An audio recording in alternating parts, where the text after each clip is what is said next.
tady. Někde tady.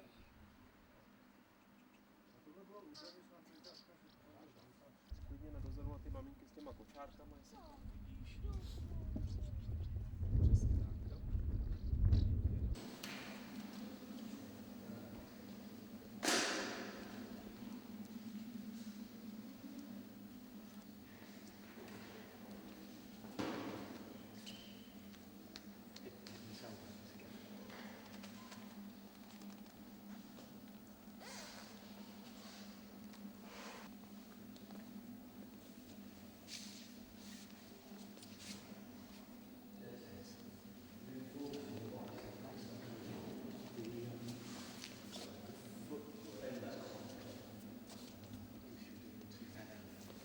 Když jdeme odsad. Turning this foot in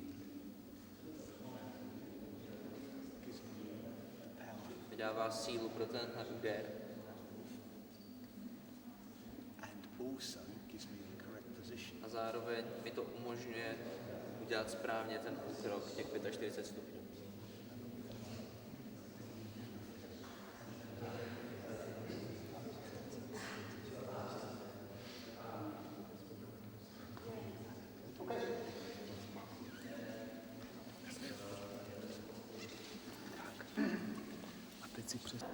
Bring the fist down. Vedete pěst dolů. So this is yin, yin yang Je fist. to yin-yang pěst. So the finger joints are in line with the palm of the hand. Takže klouby prstů jsou ve stejné linii, jako je přímka dlaně. So here, so you're still facing west. Pořád se díváte na západ. It's with the shoulder, Udeříte ho zádama, ramenem, it's with the elbow, loktem, and then udeříte do něj, back, shoulder. záda, rameno, Notice the foot comes with the body. noha jde s tělem, chodidlo se otáčí s tělem, Elbow, loket, forearm, předloktí both strike on call. a obě dlaně dávají úder. Here, Sem, chair back, zakročíte, strike. udeříte. So again, you step.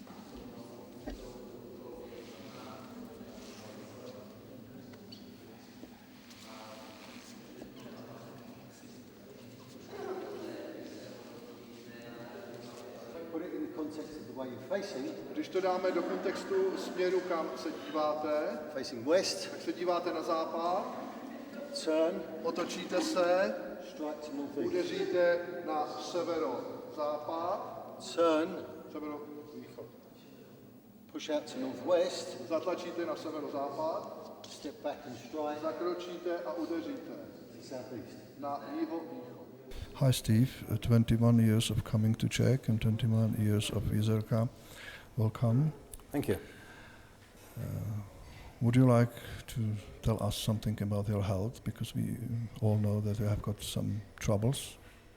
Yeah, I had both of my knees replaced about 5 years ago, and when they replaced the knees, the muscles where they would normally clamp them apart, because of the growth of the muscles, because of the training I'd done, they had to cut them.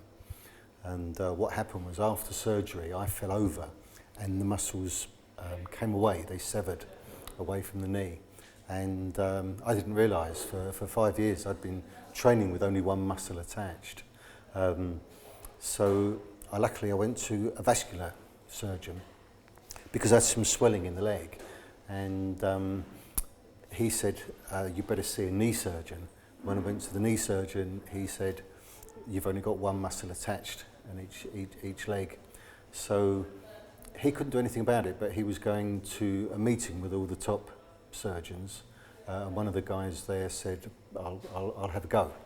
He said, it's a surgery that's never been done before, but if you're prepared to have a go, I'm prepared to have a go. And so he did the first knee in January, and he did the other one in March the 29th. So it's just some 12 weeks since I've had that surgery, and obviously my legs are still very sore.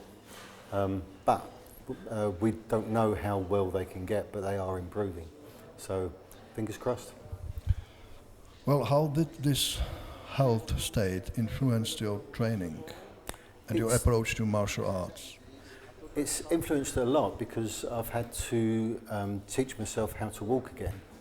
And because of the way the surgeries react, they've had to constantly reevaluate how I walk so that I don't walk with a limp, because if I walk with a limp, it will affect other muscle chains through the body.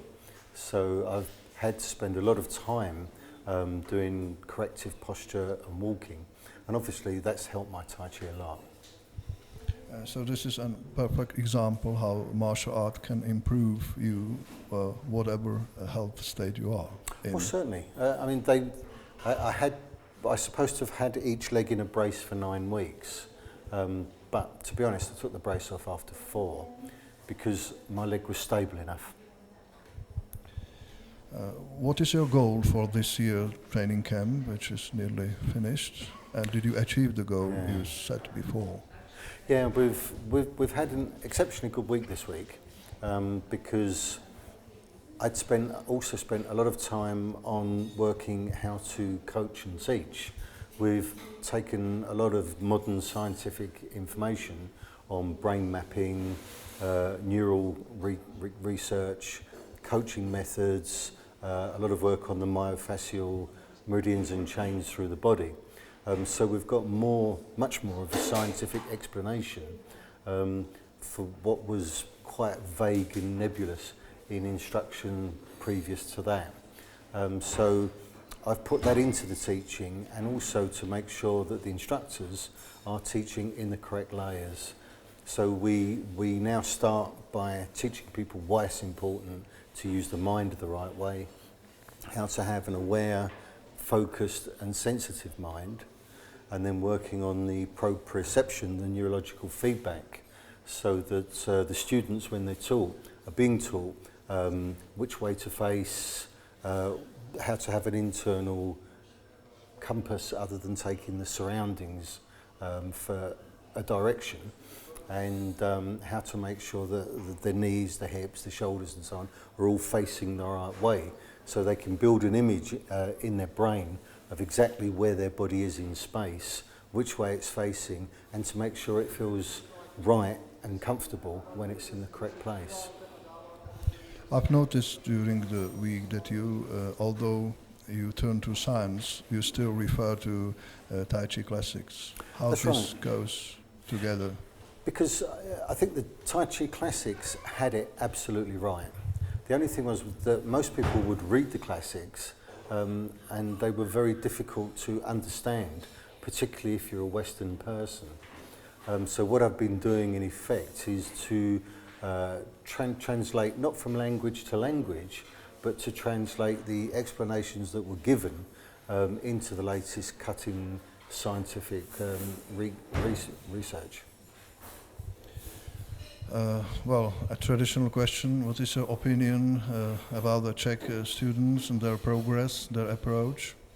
Yeah, I think that I think they've done well, and I think that the approach that we're taking this week is going to really help them.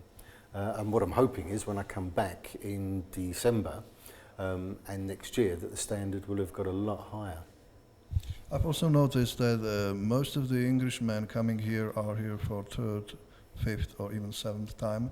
What brings them back to Czech, the summer courses? The beer.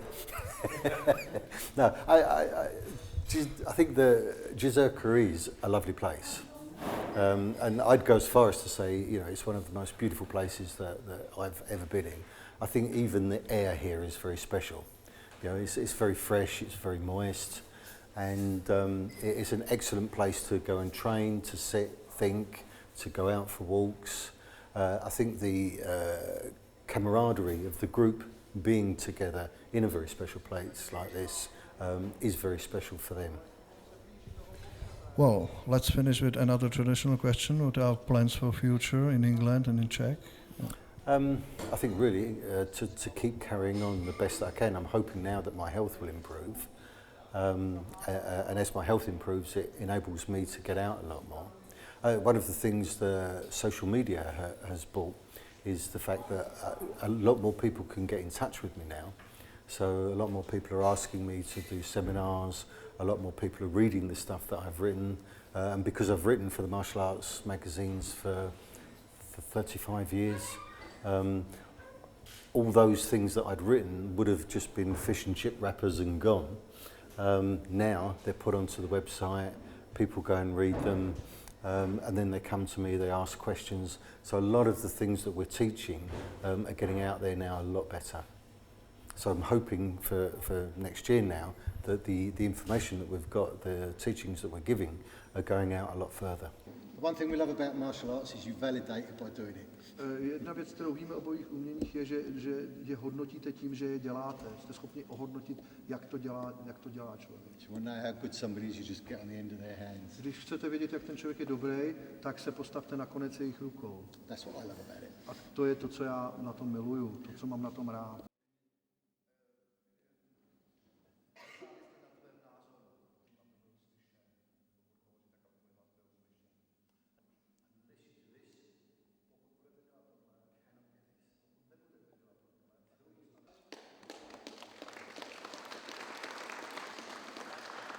Is it really only Czech beer which brings you back? Absolutely. And maybe one or two other things as well. And what are those two other things? The area, it's a lovely place to be. What I find as well with my training, my personal training, is that I tend to find inspiration from an odd comment or an odd feeling, and here is a great place to pick up that sort of inspiration, and that sets me off for the next year, 2 years, 3 years, working on just a single idea really. The people are nice too. It's a very friendly atmosphere to train. People are very welcoming, and they work hard, which is a pleasure. Otaganý, hej! Tak, dejte si místo.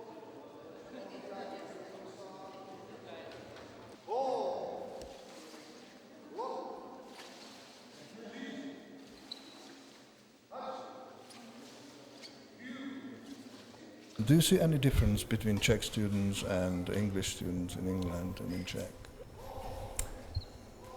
I don't think so, really. I think that the people that tend to come to our courses come with the idea of working hard, come with the idea of thinking about moving their Tai Chi to the next level. And I think we're quite lucky in finding those people in both countries, and there tend to be lots of them here.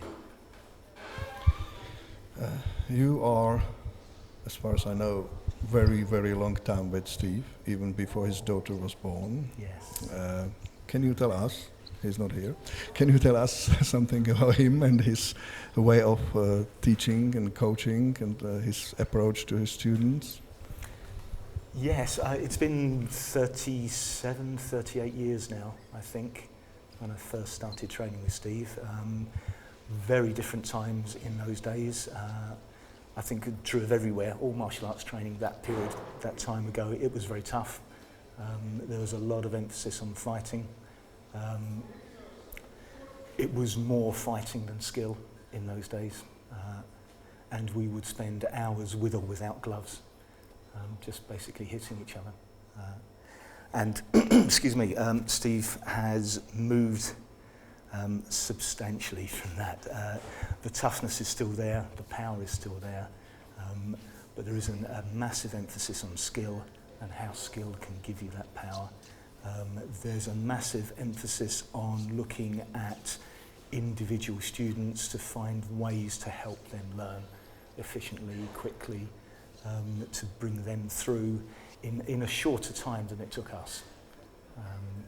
Certainly I can remember taking years to learn a particular skill that nowadays with better coaching strategies and techniques you can put across much faster and help people to progress much quicker.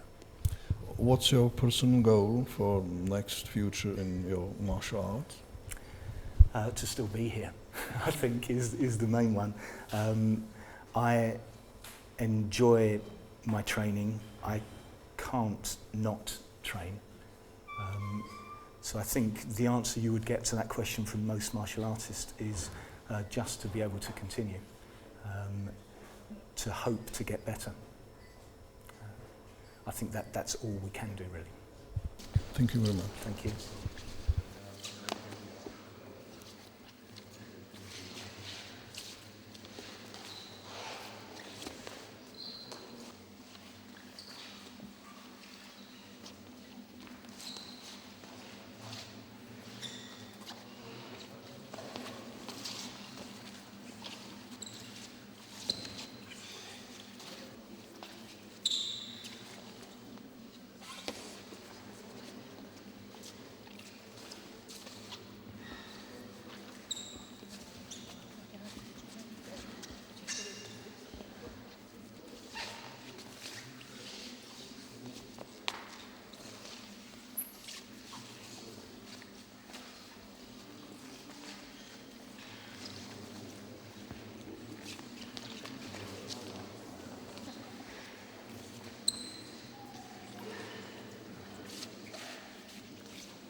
Tak se otočím, teď pokračuju v obratu sem, jako do postoje, tady naznačím, přecházím přes tenhle postoj, tlačím z levý zadní nohy a mám ho tady v těch místech. A pak už zase jenom krokem bych šel sem. Tak prosím.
Tak, stop, teď jste zkusili.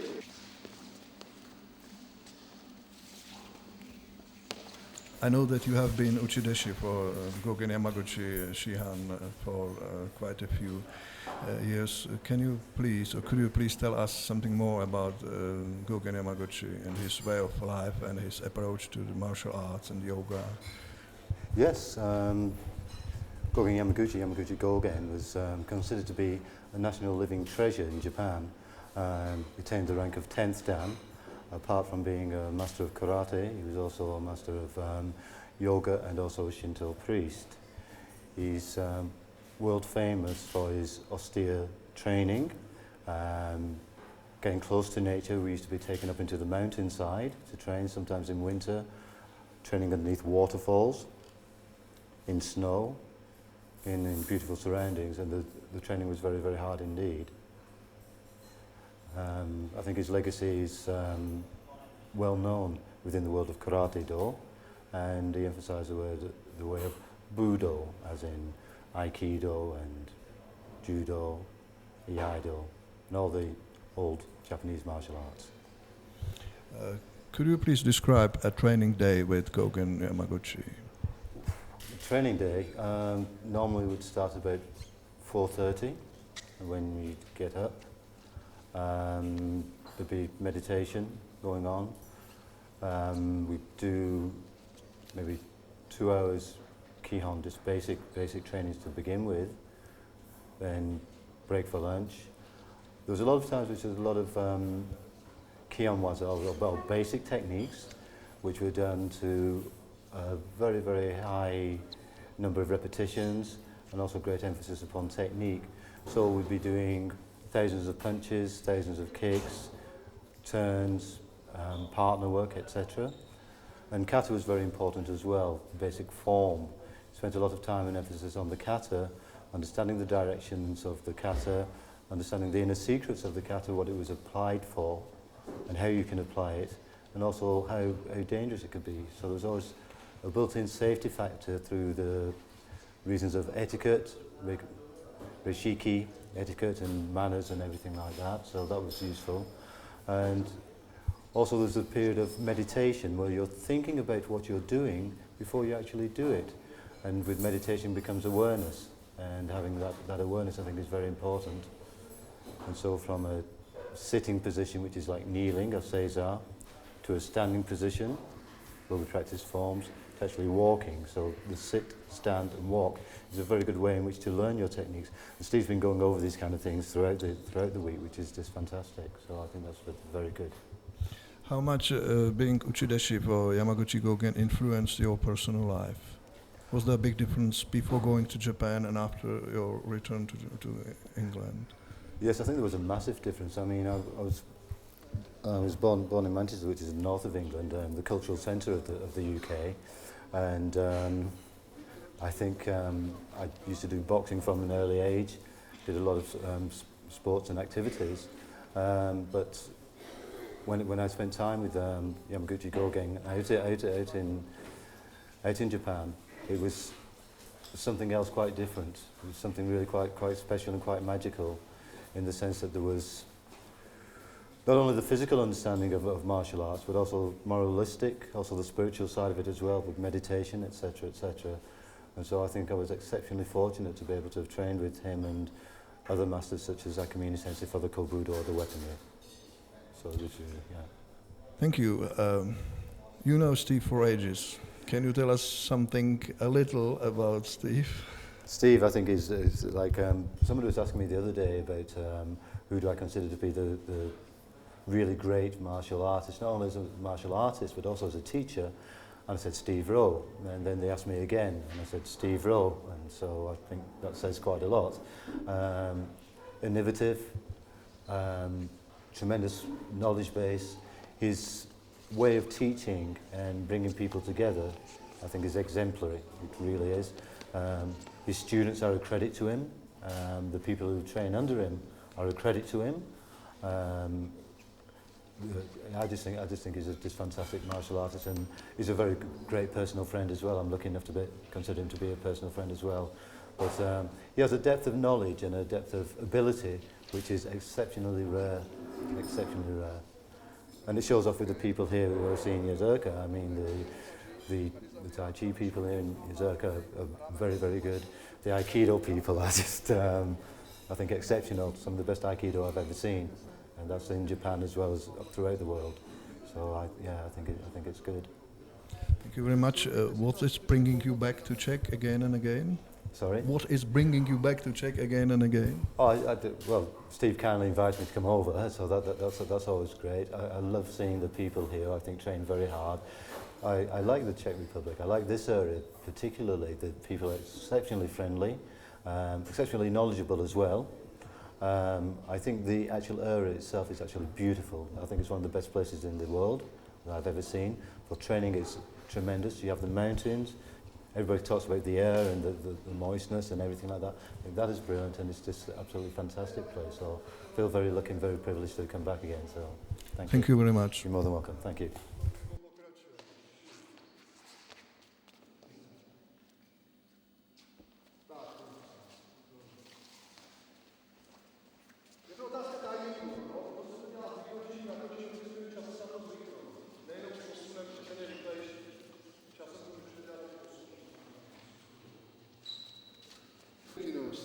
Krok, abyste měli vychýlený, a teď se otočím do tenka. Ano? A můžu jít dopředu, abych i tělem je páčil. Tady. I know that you have been a very successful sports karateka and a member of a national Danish team. What made you to switch to tradition, because Steve's teaching is the tradition in martial arts? Yeah, you're absolutely right. I was first attracted to Steve when I read about him in different articles in English magazines, martial arts magazines, and I always was searching for something in the martial arts, something that was more than just sports.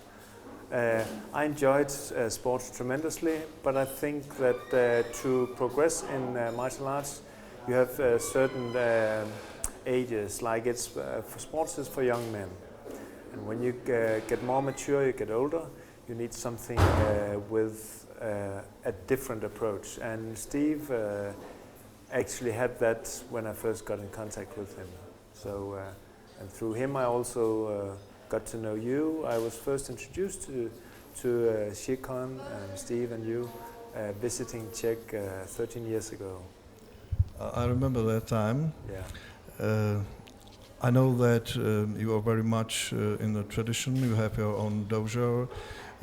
Can you tell us a little bit about traditional martial arts in Denmark? Yeah, the way we practice in our dojo, we have both the karate system, we do the Tai Chi system, we do a bit of traditional Okinawan weapons as well, and that's in our dojo. But I think it's the same in Denmark, in other places, in other countries. We have a small group focusing on sports, mainly the young people, and then we have a much larger group that actually does martial arts for life. Yeah. Well, how do you like Czech Republic, Czech students? Because you also have been teaching here for a while. So could you tell us a little bit about Czechs? Well, I like to come back to Czech because it brings back fond memories. It was the first time I got in contact with Shikon, so it is very Czech. The place and the people are very close to my heart.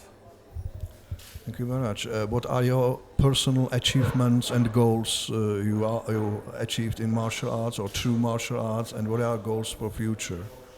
Well, basically I do the martial arts for my personal enjoyment, and I enjoy the feeling of it makes me feel alive, and it gives me a purpose, and I try to the best of my ability to teach other people or to share that my experiences, and I think the way Steve is teaching gives me more than enough knowledge and skill to be able to do that.